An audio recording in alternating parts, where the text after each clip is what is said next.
وہ پوچھتا ہے کہ کیا آپ کے ساتھ بھی کبھی کوئی ایسا واقعہ ہوا کہ جس کے جو معجزہ کی طرح تھا کہ جو اور جس کے لیے کوئی منطقی کوئی ایکسپلینیشن نہیں تھا؟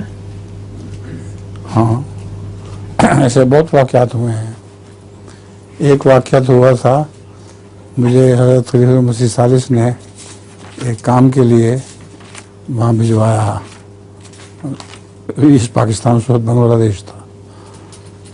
تو میں جانے کے لیے تیار ہوا اور جہاز پر پہنچا تو کوئی ٹکٹ نہیں مل رہا تھا. انہوں نے کہا کہ سب جہاز بک ہو چکا ہے. تو میرے ساتھیوں نے مجھے کہا کہ بس کرو اب واپس چلتے ہیں. میں نے کہا نہیں، مجھے حکم ہے کہ تم نے بنگلہ دیش ضرور پہنچنا ہے اب، اور اسی جہاز پہ جانا ہے میں نے. تو میں کھڑا رہا وہاں. پھر اعلان ہوا کہ سب مسافر بیٹھ گئے ہیں اور رستہ سیٹیں بند ہو گئی ہیں اور جہاز چلنے لگا ہے. پھر مجھے دوستوں نے کہا جو میرے ساتھ تھے کہ چلو واپس. میں نے کہا نہیں، میں جاؤں گا تمہارے سامنے اور اسی جہاز میں جاؤں گا. کچھ دیر کے بعد اعلان ہوا کہ ایک مسافر کم نکلا ہے.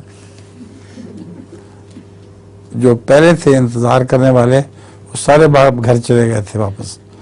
اکیلا میں کھڑا تھا. تو میں دوڑا گیا اور اس جہاز پہ چل گیا. تو ایسے واقعات ہوتے رہے ہیں میرے ساتھ.